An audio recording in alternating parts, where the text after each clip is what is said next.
Hello again. This is the final section for this translating from Arabic into English. This text that I've started in the last 3-4 episodes, or 5 of them in total, where I was talking about the how to translate from Arabic into English and how to find that into English. It is quite challenging, especially if you are not actually a native speaker of English. You are to look at the way that you have to be a near native to be able to translate into a target language that's not for non-natives. Let me just look at another paragraph here, the last paragraph in this particular one, which is about أهداف السياسة العلمية. I know it's quite an old text, but it doesn't really matter. I mean, the texts are texts that whether they are new or old, but of course you need to know the context here. It's really essential that you know the context, because if you don't know the context, it's really hard for you to understand, when you talk about Ittihad Sovieti, for example, you need to translate it as the then USSR, for example, or Harb Vietnam, because Harb Vietnam is finished now, and we are in 2022, and this war has been in the 70s. So it is quite, and also they're talking about the 70s here, in this text in particular. So that's why you need to have these contexts, situational dimensions of the text as house aid or house mentions. Let's look at the last paragraph here and finish with it, so we can go and then discuss other matters.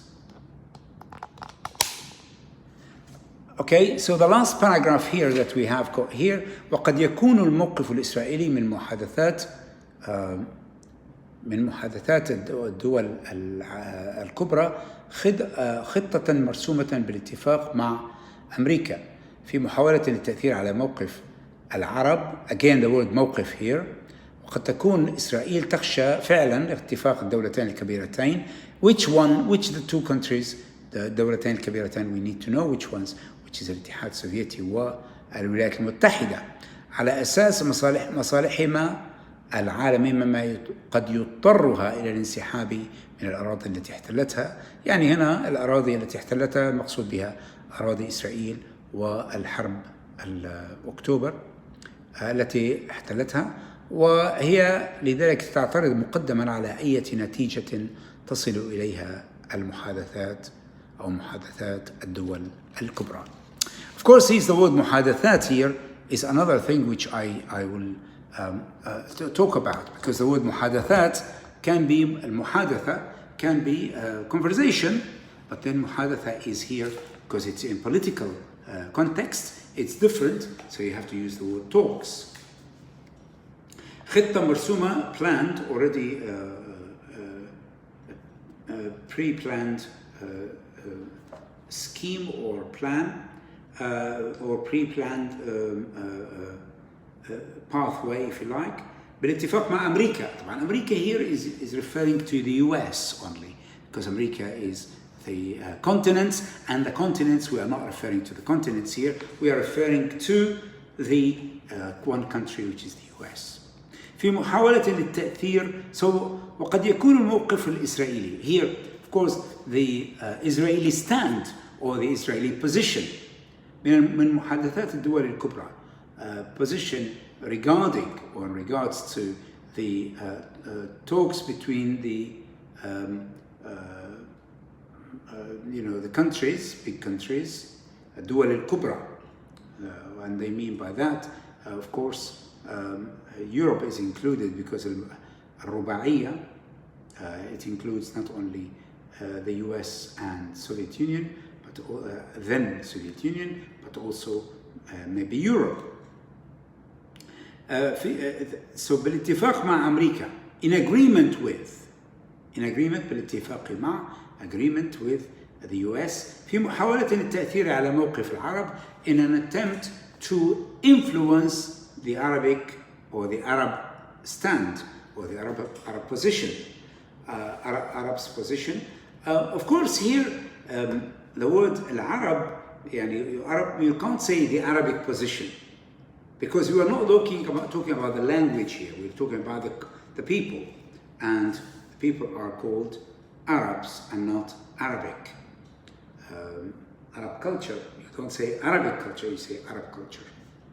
إذن على موقف العرب, the position of the Arabs, قد تكون إسرائيل تخشى فعلا, and Israel might fear, really fear, that the agreement between the two countries, big countries, على أساس مصالحهم العالمية. So in other words, the agreement is going to be on the basis of their international interests, not global interests. You can say global interests, but international interest is better. مصالحهم العالمية مما يضطرها, it will force it, and here the word it is referring to Israel. So you see, when they use the word it, pronoun it, you need to make sure what it's referring to. مما يضطرها إلى الانسحاب من الأراضي التي احتلتها. That will force Israel to withdraw or retreat. You can use either retreat or withdraw. Both are used in political texts, so it's not really a big deal. الانسحاب من الأراضي التي احتلتها, from the lands that it has occupied. وهي لذلك تعترض مقدما. It objects in advance مقدما على أي نتيجة, to any results or any outcome that might come out or bring about from the is brought about by the talks between the major or large countries or major countries.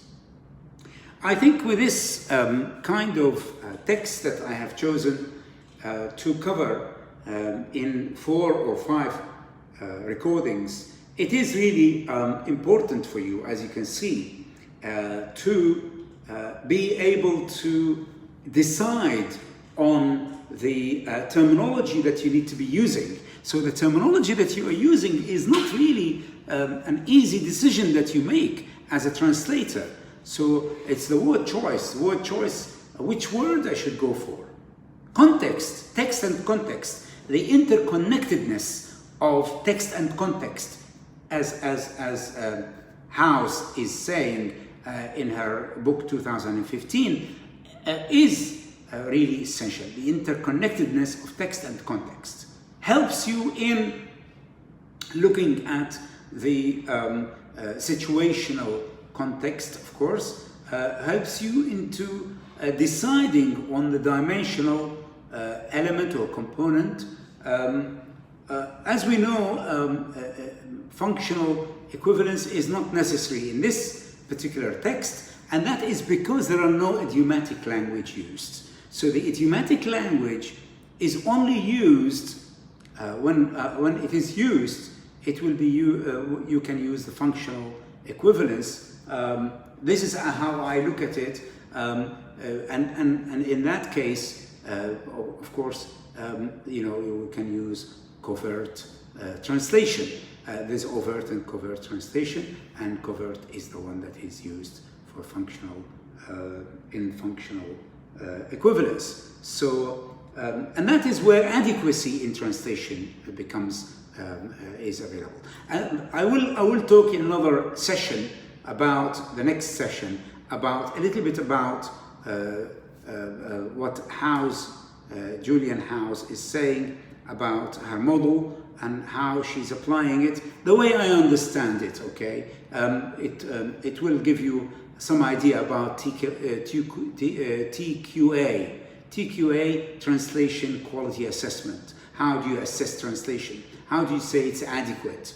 Okay, adequacy in translation is related, as we will see, according to the different means, whether it's syntactic and lexical, as well as textual means.